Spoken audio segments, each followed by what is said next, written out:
Bonjour à tous, bienvenue dans votre émission Entreprendre. Aujourd'hui, nous sommes en format spécial, bien évidemment, et nous allons parler de reconversion professionnelle. Comme vous le savez, ça fait à peu près un an qu'on a suivi quand même avec vous, Monsieur Kilo, qui est venu aujourd'hui sur notre plateau et on fait cette émission puisqu'il y a beaucoup de questions.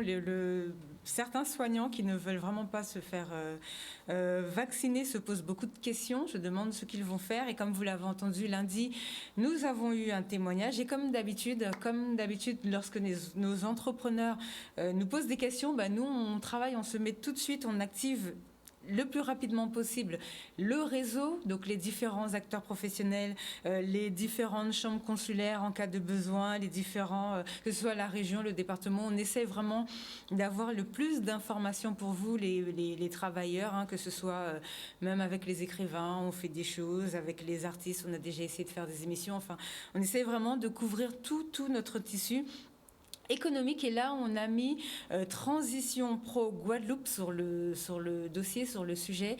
Et Monsieur Kilo, vous êtes là aujourd'hui. Alors déjà, merci d'être venu. Bonjour, comment vous allez ? Bonjour à tous.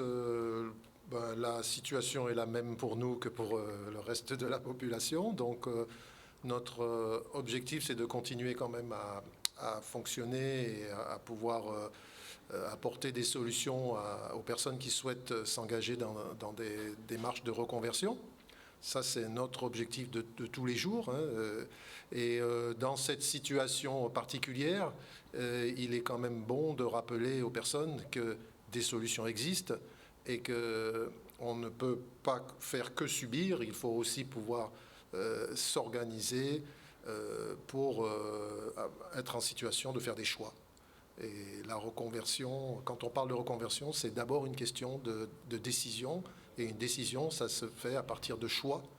Et pour que ces choix puissent être faits de la manière la plus efficace possible, il faut disposer d'informations. Puisque sans information, il est très difficile de s'orienter. Et ça, on a un problème d'information quand même. L'information n'arrive pas aux oreilles de nos... Qu'est-ce qui bloque quelque part ? Qu'est-ce qu'il y a qui fait que des fois, on a beaucoup de dispositifs. Moi, je suis submergée de dispositifs. J'ai même pas le temps de parler de tous les dispositifs. Pourquoi ça n'arrive pas aux oreilles de tout le monde ? Effectivement, c'est un constat que l'on peut faire, puisque auparavant, nous étions le FONGECIF. Le FONGECIF a duré 37 ans. Et au bout de 37 ans, il y a encore des personnes qui ignoraient l'existence du congé individuel de formation. Donc, on peut se dire que ce n'est pas, disons, le fait qu'il manque des dispositifs ou qu'il manque des moyens pour agir. Simplement, l'information... Alors, peut-être qu'on peut l'expliquer... Enfin, je vois deux façons on pourrait l'expliquer. La première, c'est que on est passé d'une époque où accéder aux informations, les informations étaient rares. Et c'était très difficile d'accéder aux informations. Aujourd'hui, on se retrouve dans l'hypothèse inverse, c'est que aujourd'hui, tout le monde est submergé d'informations toute la journée. Et donc, il est très difficile de pouvoir distinguer les informations qui me sont utiles des informations qui ne me servent à rien et qui me distraient et qui font un bruit de fond et qui fait que je n'ai pas une lucidité suffisante pour pouvoir distinguer le bon grain de l'ivraie. Et donc ça c'est vraiment un phénomène qui est patent, puisque quand on reçoit les personnes, on s'aperçoit qu'en fin de compte, ils nous disent, alors qu'on a déjà fait des émissions, alors qu'on a déjà fait des webinaires, alors qu'on a donné de l'information, on a participé à toutes sortes de manifestations, et puis vous avez des personnes qui arrivent et disent, mais j'ai jamais entendu parler de vous. Donc c'est vraiment inquiétant, puisque on se dit que si c'est le cas pour la reconversion, c'est sûrement le cas aussi dans d'autres domaines, sur les droits, sur ces droits sociaux, etc. Et on s'aperçoit que les personnes... La CAF l'a déjà dit. Là, on s'aperçoit que les personnes ont vraiment du mal à accéder aux informations. L'autre point qui peut être évoqué, c'est que nous sommes dans un tissu de très petites entreprises. Or, les très petites entreprises, elles ne bénéficient pas de la présence de services de ressources humaines, disons, d'interlocuteurs suffisamment lui-même informé pour vous transmettre des informations. Et il y a des institutions quand même normalement pour ça. Oui, mais ce qu'il faut voir, c'est que les personnes sont dans une vie professionnelle et familiale à haute cadence, c'est-à-dire que le matin, je pars au travail, je brave les embouteillages, j'arrive au travail. Quand je sors du travail, je me dépêche de sortir du travail parce que j'ai d'autres choses à faire à l'extérieur. Et en fin de compte, on ne prend jamais de recul. Et comme mon employeur, dans une petite entreprise, il est au même rythme que moi, voire plus, c'est-à-dire que lui aussi, il n'a pas le temps de s'approprier tous ces dispositifs. Il n'a pas le temps de prendre cette information. Et donc, il n'est pas capable d'indiquer à son salarié, dans telle situation, voilà ce qu'on peut faire ou ne pas faire. Donc, il est important, et c'est le travail qu'on a demandé de faire aux opérateurs de compétences, c'est d'accompagner les petites entreprises, justement, dans la maîtrise de ces dispositifs et de leur apporter éventuellement des prestations de conseil en ressources humaines ou des dispositifs pour les accompagner, pour qu'elles soient en mesure de pouvoir informer aussi les salariés et qu'on ne se retrouve pas seulement avec des salariés qui sont là pour travailler, un point c'est tout. Et puis le jour qu'il y a la catastrophe, rien n'a été anticipé. Et comme rien n'a été anticipé, tout le monde se retrouve sur le carreau. Alors qu'on savait déjà que ça allait forcément... Et on aurait pu agir avant, pendant que les personnes étaient encore salariées, pour qu'elles puissent faire des transitions, puisque le mot transition, c'est passer d'une étape à une autre en douceur. Je veux dire, d'une manière... Alors si c'est pas en douceur, au moins c'est organisé, c'est sécurisé. Et c'est ça l'important, c'est qu'aujourd'hui, on ne peut plus garantir aux personnes qu'on va pouvoir sécuriser leur emploi. Donc si on ne peut plus sécuriser les emplois, on a été obligé de déplacer le curseur pour qu'on mette en place des dispositifs qui vont sécuriser les parcours que les gens vont devoir accompagner avec les étapes de transition pour passer d'une étape à l'autre. Et c'est là-dessus qu'il faut renvoyer de nouveau cette information, expliquer aux personnes que les choses, quand dans la mesure du possible, il faut les anticiper et il faut le faire pendant que j'ai encore un statut, pour éviter de connaître le chômage. Et si je décide, parce que certains dispositifs me permettent d'accéder au chômage, il faut que ce soit pleinement souhaité, pleinement organisé pour que je puisse avoir une stratégie. C'est ça l'important. Alors, on va afficher déjà les premières informations parce qu'il y a eu la journée de la reconversion professionnelle. Donc, on en avait parlé. En plus, quand vous m'avez contacté, on est en plein dans les élections. Donc, vous allez nous expliquer, ça va s'afficher, vous allez nous expliquer ce que ça a été, puisque cette année, c'était la première fois que la Guadeloupe participait. Oui. Et si vous pouvez nous faire un point de ce qui a été dit, est-ce que pour vous, ça a bien fonctionné? Est-ce qu'il faut attendre 1 an pour la refaire ou est-ce que dans la situation où on est, c'est pas quelque chose qu'il faudrait peut-être nous prendre en main et renouveler peut-être plus régulièrement? Comment ça s'est passé? Alors, pour répondre déjà à cette question, comment ça s'est passé de nos espérances, parce qu'en fin de compte, c'est quelque chose qui a été connu assez tardivement. Et en fin de compte, se sont fédérés un nombre de partenaires inespérés, puisque, je veux dire, je ne vais pas en dresser la liste, mais il y avait énormément de partenaires, que ce soit des opérateurs de compétences, des organismes de formation, de transition pro. Pôle emploi. France, oui, il y a une liste de participants qui est assez... Non, et donc il y a eu... chaque participant a organisé ses propres activités, mais tout ça a été mis dans un programme qui a été partagé en commun. Donc, pour l'instant, en tous les cas, ce qui est prévu, c'est que la journée de la reconversion, comme c'est un événement national, il a lieu 1 fois par an. Oui. Donc maintenant... Effectivement, il peut se poser la question de savoir est-ce que au niveau de la Guadeloupe, on peut s'organiser ça entre nous. Il est peut-être possible. J'ai aucun doute là-dessus qu'il se soit possible, en tous les cas, de se dire tiens, il faudrait peut-être que nous fassions peut-être le bilan, 2 fois par an, etc. Une manifestation qui soit propre à la Guadeloupe et qui lui permette d'ouvrir les perspectives aux gens. Voilà, c'est ouvrir les perspectives. Ça, c'est important. Je crois que le principal problème que nous avons actuellement, c'est de montrer au plus grand nombre qu'il y a des possibilités d'agir. Oui. tant qu'on n'arrive pas à remplir cet objectif, c'est de montrer que c'est possible. Beaucoup de personnes imaginent que ce n'est pas pour elles, imaginent que ce n'est pas possible, que tout dépend de leur employeur. Non, tout ne dépend pas de votre employeur. Ça dépend d'abord de chacun. Ça dépend d'abord de chacun. Après, il y a des dispositifs qui permettent aussi de faire les choses en commun avec son employeur. Donc, en fin de compte, on a 3 degrés qui sont possibles. Il y a ce que l'employeur, lui, peut organiser et dire à ses salariés, voilà ce que j'ai mis en place et voilà ce qui va se faire. Il y a, à l'opposé, ce que le salarié peut vouloir et faire de lui-même.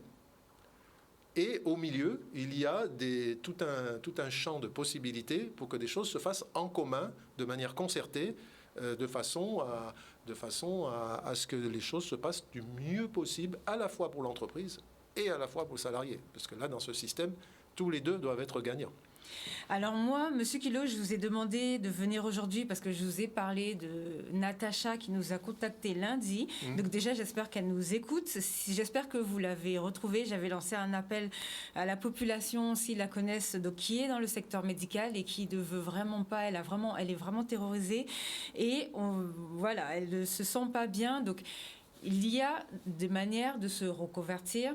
Donc là, en plus, vous avez mis en axe, donc vous avez contacté Transition Pro de France sur le territoire hexagonal. Ils ont regardé avec le ministère du Travail ce qui peut être mis en place. Est-ce que vous avez quelques informations sur quoi ils travaillent? Il y a une liste de métiers porteurs. On en est où aujourd'hui, s'il vous plaît? Alors, oui, il faut essayer de remettre un petit peu tout ça dans l'ordre.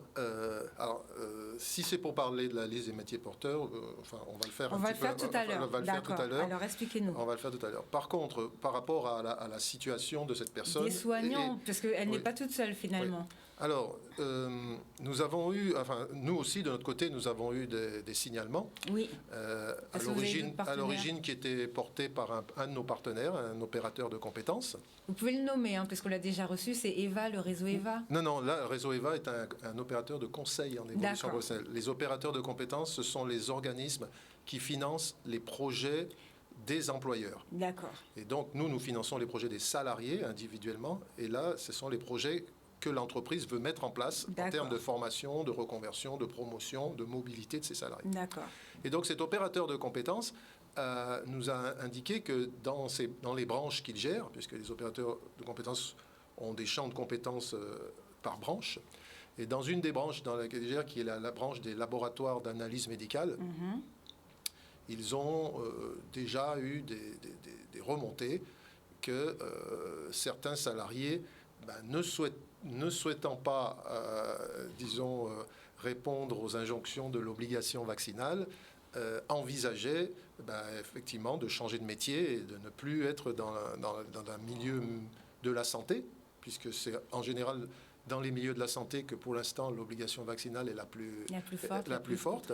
Et donc ils envisageraient de reconversion. Alors, c'est bien de partir d'un cas concret, puisque ça va permettre, disons, de distinguer différents scénarios. Dans ce cas-là, qu'est-ce qui peut se passer? Soit c'est simplement un salarié individuellement qui veut prendre une initiative de son côté, soit l'opérateur de compétences se rapproche de l'employeur et dit à l'employeur, vous savez, il serait peut-être intéressant que vous mettiez en place un diagnostic pour savoir comment vous allez gérer les compétences qui vous sont utiles, et de manière à savoir si on peut accompagner, pendant que les personnes sont encore salariées de l'entreprise, on peut accompagner leur reconversion vers un autre métier, et en général un secteur qui est porteur sur le territoire. Donc ça peut être sous une forme de reconversion salariée, mais ça peut être aussi par de la création ou de la reprise d'entreprise. Et donc, tout le travail est là, c'est-à-dire, est-ce qu'on fait les choses de manière concertée? Et donc, c'est l'entreprise ou la branche, ou peu importe le niveau où les choses se décident, qui décide qu'on va organiser cette reconversion des salariés, soit les salariés vont en être réduits, en quelque sorte, à prendre des initiatives individuelles pour se reconvertir individuellement chacun. Donc, chacun va aller porter son dossier à Transition Pro pour voir s'il peut être financé sa reconversion. Alors, on se dit que, bien sûr, ce serait bien plus intéressant si les choses étaient organisées collectivement, puisque quand les choses sont organisées collectivement, tout le monde sait à quoi s'attendre, etc., et on n'est pas dans des situations de blocage. En plus, une demande individuelle, il n'est pas du tout sûr qu'elle soit acceptée au final. Elle est présentée à une commission, à Transition Pro, et c'est la commission qui décide si, parmi ces critères de priorité et tout un ensemble de règles à respecter, ce dossier-là, on peut l'accepter ou ne pas l'accepter. Donc, c'est très important. Je crois que ce qui est primordial pour l'instant, dans une situation comme celle-ci, c'est de pouvoir être accompagné. Donc, les opérateurs de compétences accompagnent les entreprises, les salariés peuvent se faire accompagner par un opérateur de conseil en évolution professionnelle. On est déjà venu parler de ce que c'est. Il faut qu'on le redise parce que ce rôle des conseillers en évolution professionnelle, il devient absolument primordial. Oui, là surtout là situation, maintenant, il n'y a plus trop le choix. Ah oui, maintenant, les personnes qui veulent essayer de dénouer elles-mêmes la situation, alors qu'elles ont des opérateurs qui sont gratuits, qui sont financés par l'État, pour pouvoir les accompagner, les conseiller, les aider à repérer les dispositifs qui sont les plus adaptés à leur situation, repérer les financeurs, et également les métiers vers lesquels elles peuvent s'orienter en priorité, en fonction de leur profil, de leurs compétences, etc. Donc, il serait quand même dommage que un grand nombre ignore encore l'existence même de ces opérateurs. Et en plus, comme je le répète, c'est gratuit. L'État l'a inclus, ça fait partie de nos droits. Nous avons des droits à la formation, mais maintenant aussi, nous avons des droits à l'orientation. Parce que personne ne connaît véritablement l'avenir. Et encore moins ces jours-ci. Donc, les choix que l'on doit faire, c'est avec les informations que l'on a maintenant, mais aussi des informations que les spécialistes ont peut-être un petit peu avant les autres et qui font qu'ils sont en capacité d'indiquer des voies et de voir si la personne elle peut s'engager dans cette voie-là ou pas. Alors, la reconversion, ça doit être organisé. Il y a des étapes à respecter. Il faut d'abord être en capacité de faire son bilan. Et donc, c'est là que le rôle du conseiller en évolution professionnelle est important. C'est qu'avec son aide, avec son accompagnement, je vais pouvoir faire le bilan de ma situation. Je vais faire ce qu'on appelle une analyse partagée de la situation qui va nous permettre de décider sur quel levier on va agir. Ça, c'est important. Donc, alors, parce que sinon, on risque d'agir uniquement sur des fausses informations ou des informations qu'on a mal comprises ou comment dirais-je, des sortes de certitudes. Beaucoup de personnes s'accrochent à quelques certitudes. Mais ces certitudes ne sont absolument pas certaines, justement. C'est ça le problème. C'est qu'en fin de compte, on va croire ce qu'on entendait il y a déjà 4-5 ans. Mais la situation d'il y a 4-5 ans, à la vitesse à laquelle les choses bougent maintenant, n'est plus du tout la situation d'aujourd'hui. Donc, le domaine de la santé est normalement un secteur qui est porteur en Guadeloupe, puisqu'on a des besoins en santé, on a des besoins de médico-social, on a besoin des services à la personne. Normalement, ce sont des secteurs qui sont porteurs. Simplement, ce sont les secteurs où l'obligation vaccinale, elle va être la plus réclamée. Donc, maintenant, se pose le problème pour les personnes qui ne veulent pas rentrer dans ces schémas d'obligation et donc vont devoir passer par d'autres chemins. Alors, comment peut-on faire? Est-ce qu'on peut peut-être l'indiquer succinctement? On a deux possibilités individuelles et une possibilité collective. Collective, allez-y. Les deux possibilités individuelles, c'est soit je reste salarié de mon entreprise et je demande un congé pour me permettre de réaliser une transition professionnelle. Donc ça, c'est un droit qui existe depuis une quarantaine d'années maintenant, qui s'appelait le congé individuel avant, qui s'appelle aujourd'hui le projet de transition professionnelle. Là, je me mets en congé de l'entreprise le temps de réaliser la formation qui est nécessaire pour la réalisation de mon projet de reconversion. Donc, pour cela, il y a des dossiers à constituer, des financements à réclamer pour me permettre de garder ma rémunération et de financer mon projet de formation pendant cette période-là. Il y a d'autres personnes qui privilégient une solution beaucoup plus, comment dirais-je, disons où il n'y a pas de ticket de retour, je dirais, c'est la démission. C'est-à-dire que habituellement, lorsque l'on démissionne, on ne peut pas prétendre à des allocations de chômage. Par contre, les personnes qui sont en CDI depuis au moins 5 ans, donc au cours des 5 dernières années, elles ont toujours été en CDI au cours des 5 dernières années. Ces personnes peuvent, en s'inscrivant dans une démarche obligatoire, elles peuvent démissionner et bénéficier d'allocations de chômage pour leur permettre soit de se reconvertir, soit de créer ou de reprendre une entreprise. Donc, déjà, on voit que même si je ne veux absolument plus rester dans mon emploi, je ne veux même plus avoir de lien avec mon entreprise, etc., il existe, pour ceux qui remplissent les conditions d'éligibilité, une solution qui me permet de démissionner et de bénéficier d'allocations de chômage pour réaliser mon projet. Donc, s'il le faut, on rentrera dans les détails, mais j'essaye déjà d'expliquer les chemins qui sont accessibles. Et puis, à côté de cela, il y a des solutions collectives. C'est-à-dire qu'il y a un dispositif qui est né cette année, en 2021, et qui a d'ailleurs été l'occasion de créer cette liste des métiers porteurs. Donc, on va pouvoir faire le lien avec la liste des métiers porteurs. C'est que transition collective, c'est une autre démarche, mais complètement différente. Là, il ne s'agit plus d'une initiative du salarié, mais il s'agit d'un volontariat du salarié. C'est-à-dire que, dans un premier temps, l'entreprise va poser un diagnostic sur ses besoins en compétences et donc va identifier les emplois qui sont menacés dans son entreprise. Donc on voit qu'à l'origine, le dispositif était fait pour que les entreprises, tenant compte des mutations, tenant compte des évolutions, tenant compte des crises, etc., s'aperçoivent qu'elles doivent changer d'organisation, elles doivent changer de modèle. Et donc, il y a des emplois qui peuvent être menacés de disparition dans l'entreprise ou fragilisés. Et donc, une fois qu'on a établi cette liste, on fait signer un accord aux représentants du personnel ou aux salariés eux-mêmes si l'entreprise est de petite taille. Et en signant cet accord, tout le monde est au courant de la liste des emplois qui sont menacés dans l'entreprise. D'accord.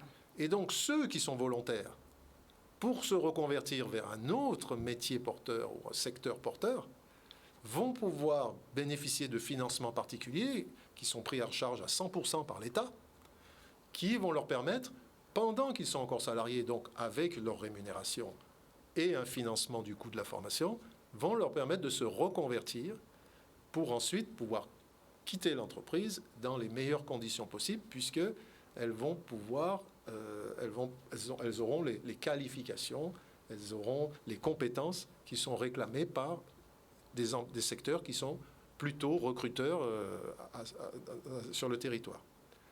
Donc on voit quand même que les partenaires sociaux et l'État négocient depuis plusieurs années pour augmenter le nombre de dispositifs qui permettent d'avoir un maximum de souplesse et offrir la capacité d'adaptation aux salariés. Parce que c'est ça qui pose problème. C'est comment on dit aux gens il faut évoluer, mais il faut leur proposer les moyens de le faire. Si vous leur dites il faut évoluer et débrouillez-vous pour évoluer tout seul, alors, et le contexte est sans arrêt en train de les comprimer et de les étouffer, non, il faut au contraire leur apporter de l'oxygène, il faut leur apporter des moyens pour y arriver, qu'ils soient financiers, qu'ils soient juridiques, qu'ils soient même sociaux. Oui. Qu'ils soient même sociaux. Donc à tous les niveaux, il faut un accompagnement. Et ce qui serait dommage, c'est que les personnes ne profitent pas des conseillers en évolution professionnelle notamment pour justement s'informer, comprendre, de s'adresser aussi à Transition Pro pour qu'on leur indique, voilà, vous pouvez partir sur tel dispositif ou sur tel dispositif Et ça, il faut le voir, il faut travailler votre projet avec votre conseiller en évolution professionnelle. Je pense que je vais le répéter assez souvent. Allez-y, avec mais plaisir. Il faut que l'on maintenant que les personnes disons, sortent de leur solitude, sortent de la solitude, parce que l'isolement. Ils ne sont même pas seuls. Hein. L'isolement, et en même temps, dans transition collective, on permet aussi aux employeurs de sortir de leur isolement. Parce que les employeurs, ils sont submergés par ce qui leur arrive là. Oui. Ils ont eu la crise du Covid. Alors, ils avaient déjà une situation économique complexe. L'autre jour, les gilets jaunes. Ensuite, ils ont connu une période liée à la crise sanitaire. Aujourd'hui, ça débouche sur une crise sociale. Et en fin de compte, à chaque fois, ils doivent faire preuve d'ingéniosité. Hein. Je regardais au journal, aujourd'hui, les gens maintenant utilisent les bateaux pour s'approvisionner. Hein. C'est la reconversion. J'entends depuis des lustres qu'on pourrait utiliser la voie maritime en Guadeloupe pour transporter soit des marchandises, soit des personnes d'un point à un autre, comme ça se fait par exemple en Martinique entre les trois îlets. Ils ont sorti un bus de mer, ça à Jarry, mais ça n'a développer ce secteur aussi. Pour l'instant, ça a encore du mal à prendre parce que ça bouleverse les habitudes. Là, je pense que les gens vont commencer. Mais aujourd'hui, les transports en commun et les alternatives, les solutions alternatives de transport font aussi partie de ça, puisque quand vous cherchez un emploi, quand vous voulez vous reconvertir, un des facteurs, c'est quelle contrainte de transport je vais avoir en changeant de métier. Si je trouve un emploi dans ma proximité géographique, mais que je gagne un petit peu moins d'argent, est-ce que ça vaut le coup? Ou plutôt de gagner un petit peu plus d'argent, mais d'aller plus loin et d'avoir 1 heure et demie d'embouteillage le matin et 1 heure et demie le soir. Sans compter les aléas, c'est-à-dire ça c'est en situation normale. Mais si le jour où il y a une voiture qui tombe en panne, il y a un accident, etc., je vais mettre 3 heures pour rentrer chez moi. Donc, il faut aussi se dire, est-ce qu'on fait circuler les gens à travers toute la Guadeloupe sans arrêt pour aller travailler, ou est-ce qu'on arrive aussi à ce que l'emploi soit plus proche? Est-ce qu'on met du télétravail en place? Est-ce qu'on met en place du télétravail pour que tout le monde ne roule pas tous les jours sur la route, etc. Donc on voit que se reconvertir, c'est pas seulement changer de métier, c'est aussi changer ma manière de voir l'articulation entre ma vie personnelle et ma vie professionnelle. Parce que il faut aussi peut-être que je change les manières de voir le travail et avoir une plus grande souplesse dans tout ça. Donc c'est pas un petit chantier. C'est beaucoup de bouleversements. Donc vous pouvez pas tout espérer que tout le monde soit capable de faire ça tout seul. C'est comme si on disait à tout le monde, construisez votre maison.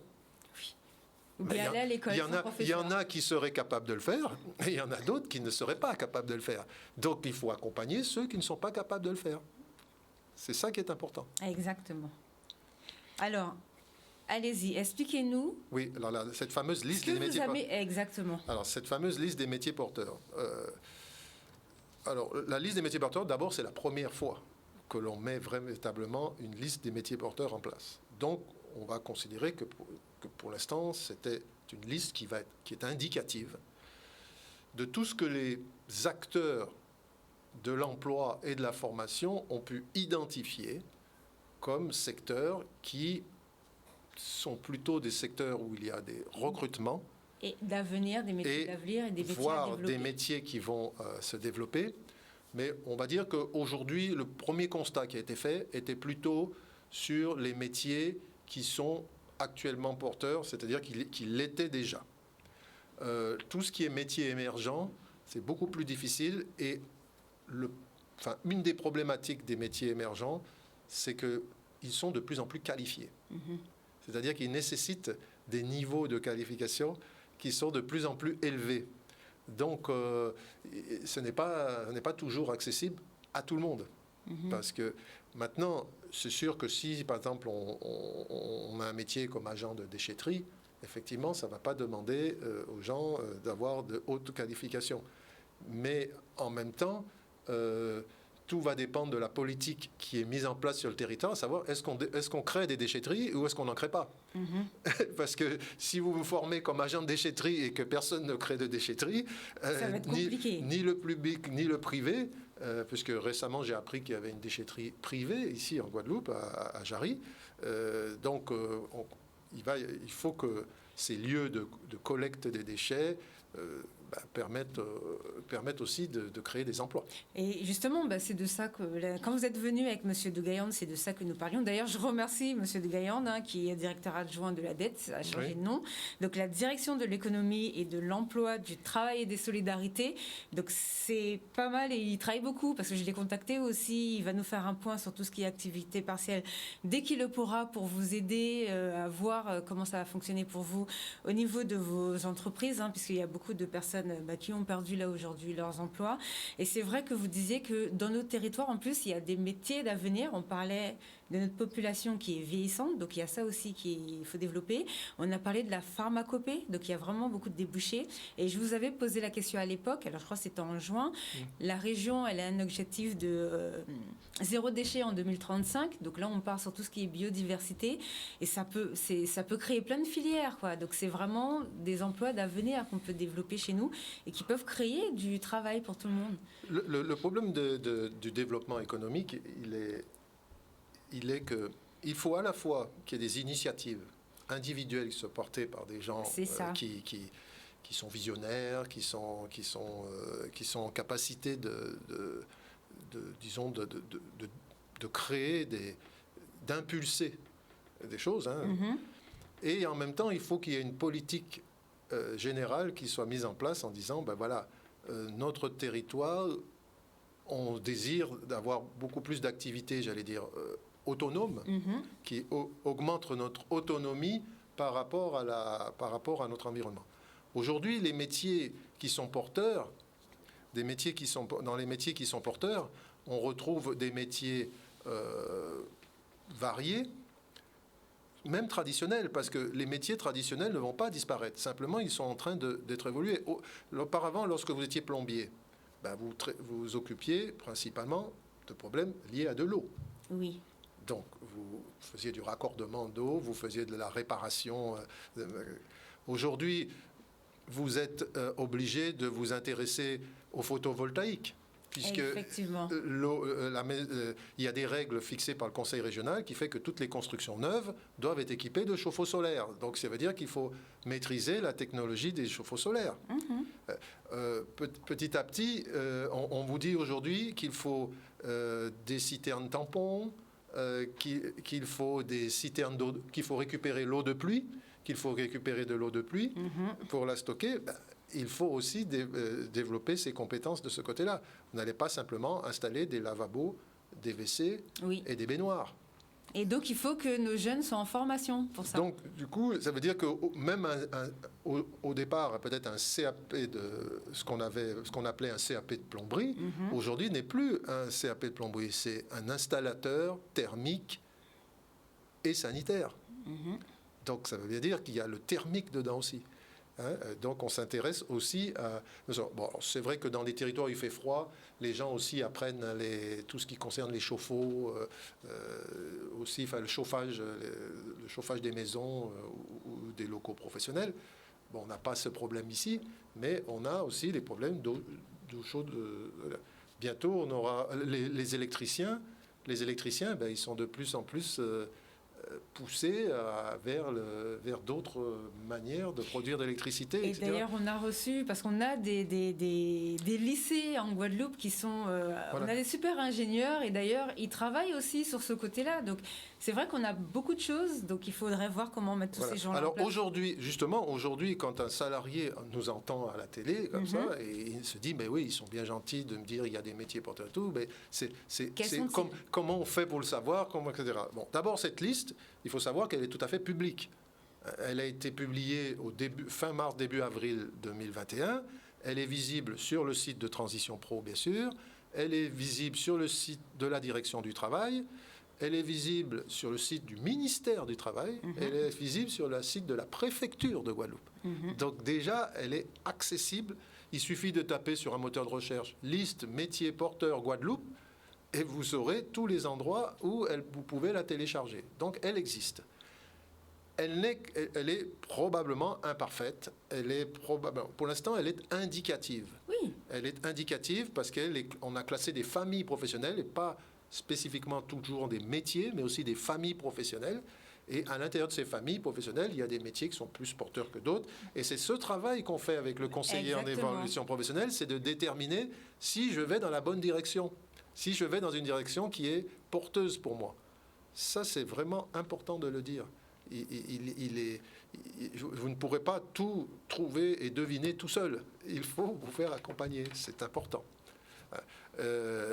Alors donc, quand on a créé Transition Collective, on a eu besoin de créer cette liste des métiers porteurs parce que quand vous êtes dans Transition Collective, la priorité pour les salariés qui sont volontaires pour se reconvertir, c'est de se tourner vers des métiers qui sont porteurs sur leur territoire. Après, il peut y avoir des projets qui sont porteurs individuellement. Par exemple, quelqu'un qui va vers un autre métier, une entreprise, et il sait déjà qu'il sera embauché. Donc, même si ce n'était pas à la base un métier qui figure dans la liste des métiers porteurs, mais pour cette personne-là, la transition collective, elle est aboutie, puisque la personne sait qu'une fois terminée sa formation, eh ben, elle va quitter son entreprise pour aller se faire embaucher par une autre qu'elle connaît déjà à l'avance. Ça, c'est le schéma idéal. Ouais. Ça, c'est le schéma idéal. Alors, bien sûr, l'idéal, ça existe de temps en temps, mais pas aussi souvent qu'on le voudrait. Donc, le problème que cela va poser, c'est de faire tout ce travail en amont, c'est-à-dire avant que je m'engage dans la formation, avant que je monte un dossier de financement, je dois faire un travail qui me permet d'identifier les employeurs potentiels. Si je souhaite une reconversion salariée, par contre, si je souhaite créer ou reprendre une entreprise, faire ce travail de connaissance, d'études de marché, de budget prévisionnel pour savoir si cette entreprise sera viable ou pas et me permettra de vivre. Donc on voit que, comme dans un voyage, il faut préparer les choses avant de partir pour que le scénario qu'on a prévu se déroule le mieux possible. Le mieux possible et le plus proche de ce que j'ai envisagé, même si, comme dans un voyage, il y a des aléas. Les aléas de la vie. Bien sûr. Mais c'est très important que ce travail... Alors, jusqu'à maintenant, très majoritairement, pas tout le monde, mais très majoritairement, une personne qui souhaite se reconvertir cherche d'abord une formation. C'est-à-dire qu'elle dit, je vais faire cette formation pour me reconvertir. Non. Je veux me reconvertir, mais quel métier? Quel emploi? Pour faire quoi? Sous quelle forme? Est-ce que je vais être indépendant? Est-ce que je vais être salarié? Est-ce que je vais être fonctionnaire? Est-ce que je vais être dans le privé? Qu'est-ce que je veux faire? Pour arriver là, est-ce que j'ai besoin d'une formation? Ça aussi, il faut que je puisse évaluer mes compétences, mes connaissances, pour savoir s'il y a un écart entre ce que je connais, ce que j'ai déjà, et ce qui est attendu. S'il y a cet écart, la formation se justifie. S'il n'y a pas d'écart, je vais faire formation pour faire formation. Je vais faire formation pour avoir un diplôme.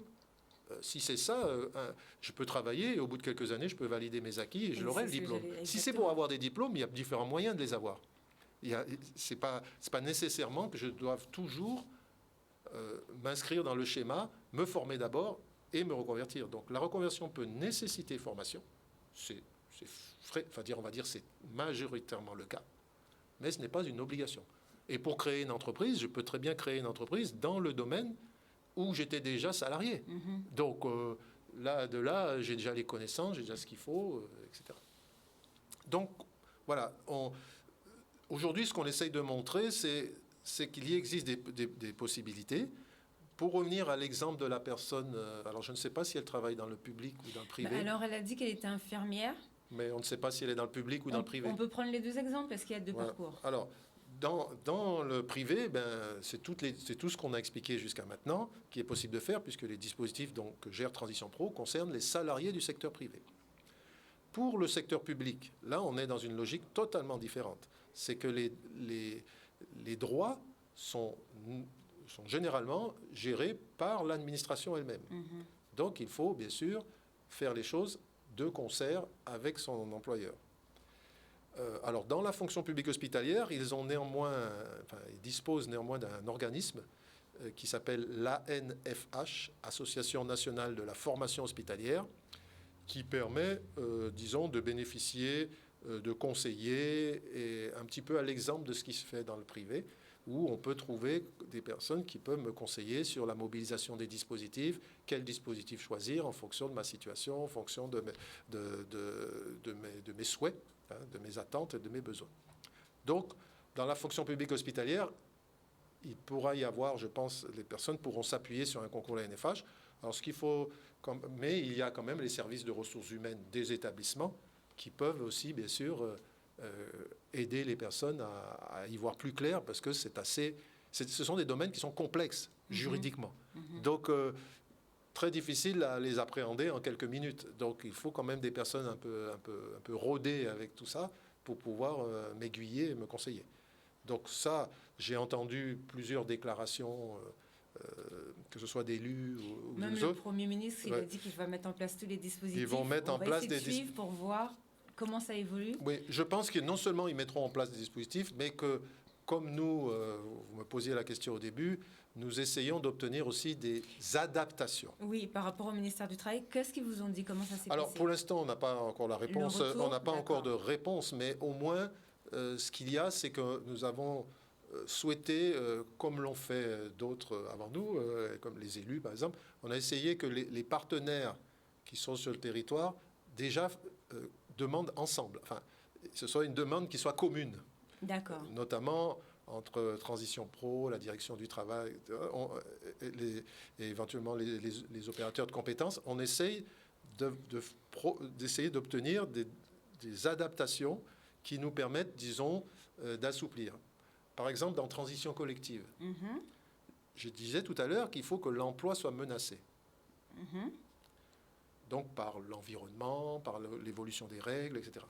Maintenant, quelqu'un qui ne veut pas se vacciner parce qu'il travaille dans un secteur où il y a l'obligation vaccinale, ce n'est pas l'emploi qui est menacé, c'est la personne qui ne souhaite plus travailler. Donc théoriquement, ça pose un problème, on va dire, juridique seulement, c'est savoir, d'apprécier si l'emploi est menacé. Mais quelque part, cet emploi est menacé, pourquoi? Parce que pour que quelqu'un vienne prendre la place éventuellement de cette personne, il va falloir que c'est quelqu'un qui accepte l'obligation vaccinale. OK. Donc ça veut dire que les employeurs risquent d'avoir des problèmes de recrutement pour trouver, par exemple, dans les labos, des techniciens, parce que quand vous êtes technicien d'analyse médicale, vous êtes qualifié. Oui. On ne peut pas prendre n'importe qui pour aller faire de l'analyse. Et les notes sont bons, on les a reçus quand on a fait le suivi avec les médecins. Donc oui, on en a besoin. Ouais. Donc ce sont des formations techniques avec un savoir scientifique à un certain niveau. Donc les laboratoires d'analyse peuvent se retrouver avec des difficultés pour trouver du personnel qui accepte de travailler dans les labos. Donc on voit que, en fin de compte, ces problématiques-là engendrent des problématiques plus collectives, qui fait que, est-ce qu'on va trouver en Guadeloupe suffisamment de personnes qualifiées pour éventuellement remplacer les gens qui ne veulent plus travailler dans ce domaine du fait de l'obligation vaccinale? Donc il faut... Ça devient un emploi menacé de fait. Voilà. Donc du coup, on se retrouve quand même avec des situations où ce métier, cet emploi, il est fragilisé, il est en difficulté. Et donc c'est ce qu'on essaye d'obtenir comme réponse qui serait adaptée aux problèmes qui se posent actuellement. Dans nos territoires, il y a parce que nous, on a une exiguïté du territoire, et quand, dans des métiers assez spécialisés, quand vous n'avez plus la main-d'œuvre, il n'y a pas des réservoirs de main-d'œuvre infinis pour venir. Donc après, qu'est-ce qu'on va être obligé de faire? Faire venir de la main-d'œuvre extérieure? Ils sont déjà en rupture de stock à l'extérieur. Alors, aussi. C'est déjà ça, mais c'est aussi, il y a ça, mais c'est aussi que on entend quand même un grand bruit de fond à travers cette crise sociale, c'est que on voudrait que notre jeunesse puisse rester travailler au pays. Oui, mais oui. Donc, si en même temps On fait venir d'autres personnes, ça va être une tension supplémentaire. Voilà, on fait venir des gens d'ailleurs en disant parce qu'on ne trouve pas les ressources sur place, etc. Alors qu'il y en a qui... Voilà. Ouais. Donc ça veut dire aussi que est-ce que pour compenser cela, il va falloir mettre en place des offres de formation qui vont permettre de former les gens par l'apprentissage, etc., pour qu'ils soient déjà en entreprise et qu'on puisse commencer à leur confier des tâches, etc. Qu'est-ce qu'on va devoir faire pour créer une offre de formation qui réponde à ces besoins? D'accord. Donc on voit que le sujet de la reconversion, de la transition collective, il concerne les individus, ça c'est sûr, mais ils interrogent aussi toute la politique du territoire. C'est comment on fait le lien entre ce que les individus souhaitent et les besoins économiques et sociaux du territoire. Et c'est pour ça que c'est compliqué. D'accord, merci beaucoup. On sait déjà, puisque l'hôpital souffrait déjà, hein, ce n'est pas... D'ailleurs, il y a eu une vague de démissions dans les territoires ultramarins, je crois, il y a 3 ans, c'était bien avant le Covid. Il y a 3 ans où j'avais fait un petit suivi sur ça, on a beaucoup de médecins, beaucoup de soignants qui sont partis. J'avais parlé à une infirmière pour savoir ce qui se passait. Pas de moyens, ils sont fatigués de devoir demander tout le temps pour avoir du matériel, des aiguilles, de l'eau, enfin... On a eu une première vague de démissions. Est-ce que vous savez, du coup, si là, le personnel soignant, par rapport au fait qu'il y avait déjà eu des démissions, comme vous dites, c'est un métier qui est menacé. Alors, soit s'il peut se reconvertir, par exemple, dans la formation, ça veut dire, devenir, parce que comme je vous disais, notre population est vieillissante, donc il va falloir s'occuper des personnes âgées. Ils peuvent pas être proches des personnes âgées parce qu'il y a l'obligation vaccinale. Par contre, on a une jeunesse qui veut, elle, s'occuper des personnes âgées. Donc, est-ce que nos soignants, par exemple, peuvent se reconvertir dans la formation pour soigner cette jeunesse ou bien dans l'accompagnement des personnes âgées? Vraiment, est-ce qu'il y a vraiment plusieurs secteurs dans lesquels, parce qu'on n'a pas... Bon, on n'a pas trop les chiffres, hein, parce qu'on a entendu le directeur nous parler de 400, un peu moins de 500 personnes. On a entendu le ministère parler de 1200 personnes. On ne sait pas trop. Moi, je vous avoue que je n'ai pas les chiffres. On va essayer de poser, nous, la question.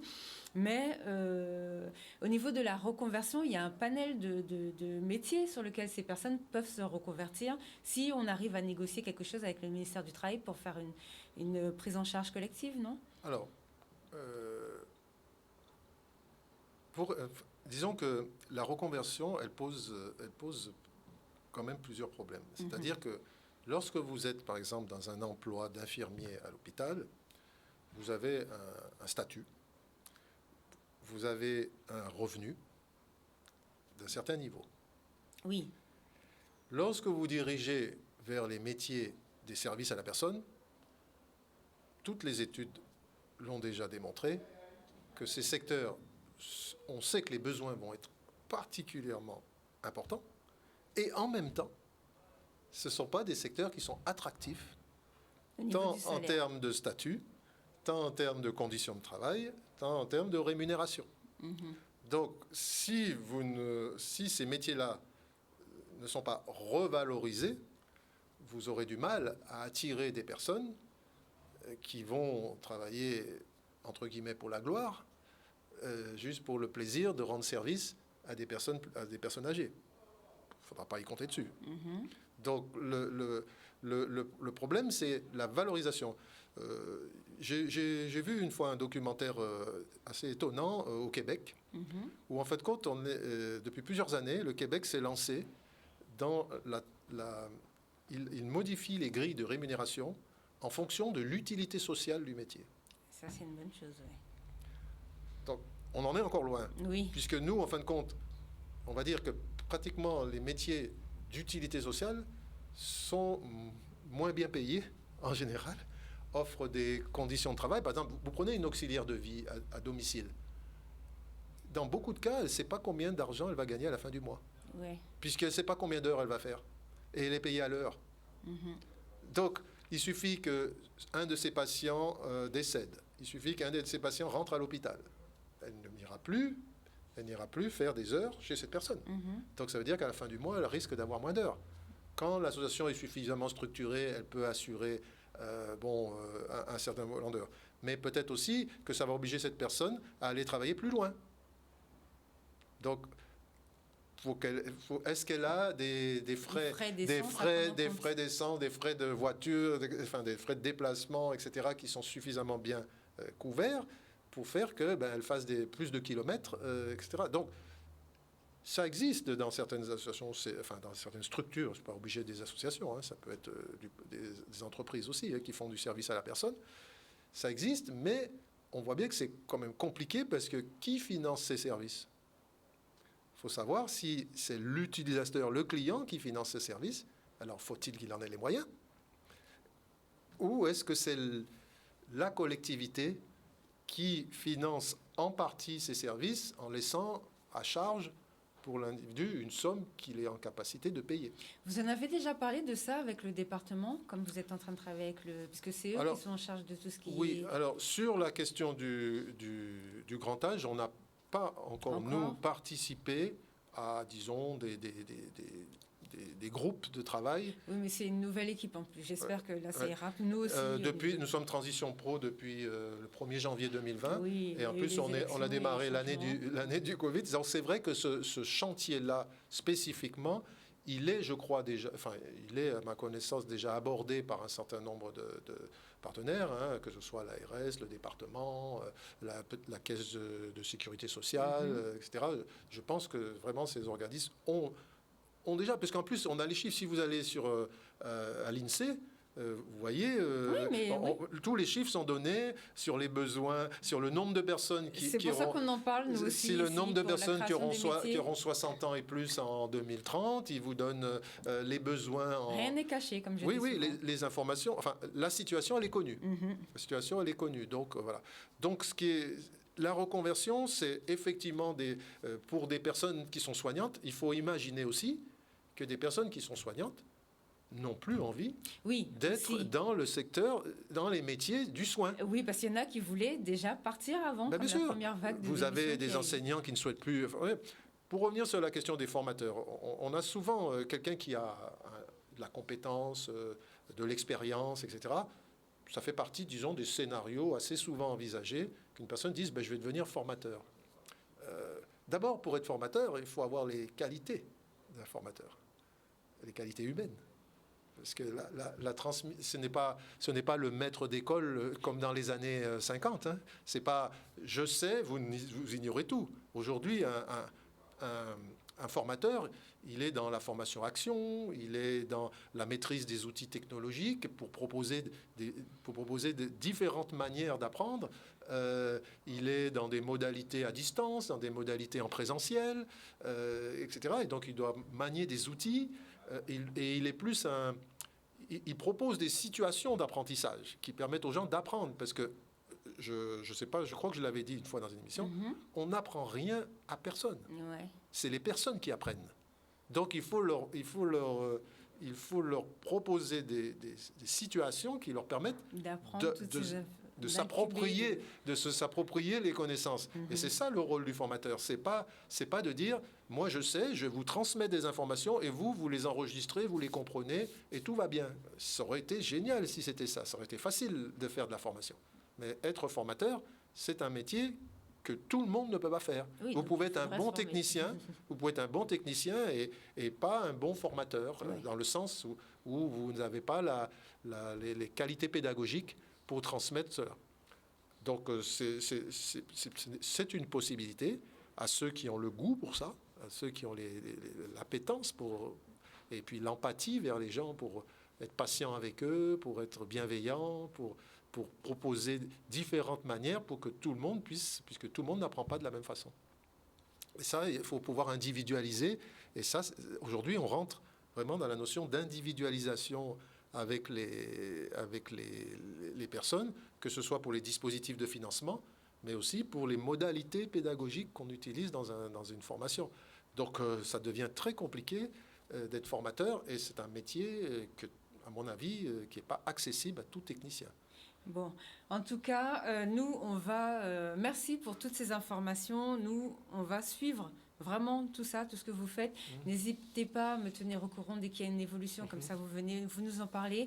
Avant de rendre l'antenne, très rapidement, on va afficher, alors c'est le dernier La dernière pièce, c'est un courrier de la CGSS, puisqu'il y a le SNIEG, S-N-I-E-G, en la personne de son président, M. Dominique Virasamy, qui a fait une demande d'accompagnement des entreprises. Donc, visiblement, sa demande a été acceptée. Donc, Monsieur le Président, vous avez attiré notre attention sur la situation subie par les entreprises suite aux événements sociaux en cours sur le territoire. Conscient des difficultés, nous pouvons accompagner de façon attentionnée les entreprises ou les travailleurs indépendants touchés. Chaque situation fera l'objet d'une analyse adaptée à son contexte. La mise en place d'un numéro dédié n'est pas retenue à ce stade, car nos collaborateurs sont en télétravail et les conditions techniques ne sont pas réunies pour offrir ce service. Ainsi, je vous propose de mobiliser une messagerie dédiée et d'inviter vos adhérents à vous saisir par ce biais à l'adresse suivante. Donc, urgence entreprise au pluriel, urgence au pluriel, entreprise, cgss.guadeloupe@ursaf.fr. On vous le mettra de toute façon. Moi, je vous le mettrai sur les posts des réseaux sociaux. Je mets toujours les adresses. Donc, #entreprendre, vous allez tomber dessus. Et en portant l'objet manifestation de novembre. À réception, les équipes prendront contact avec eux afin d'identifier les solutions les plus adaptées au regard des obligations sociales. Donc, pour les entreprises, dans le cadre de cet accompagnement, nous pouvons également nous saisir d'une liste d'entreprises concernées. Donc, ce sont pour les entreprises qui sont en souffrance et qui ont besoin là d'avoir pas un moratoire. Au-delà du moratoire, elles ont besoin de voir directement avec la sécurité sociale pour le paiement de leurs charges qu'elles ne pourront pas assumer avec tout ce qui se passe sur nos territoires. Merci beaucoup de nous avoir suivis. Encore merci, Monsieur Kilo. Oui. Simplement, on pourrait rappeler le numéro de téléphone de Transition Pro, c'est le 05 90 32 10 33. Alors c'est vrai qu'actuellement, nous sommes tous en télétravail. Donc à ce moment-là, je vous invite à utiliser l'adresse mail qui figure sur notre site internet et qui s'appelle transitionpro-guadeloupe.fr.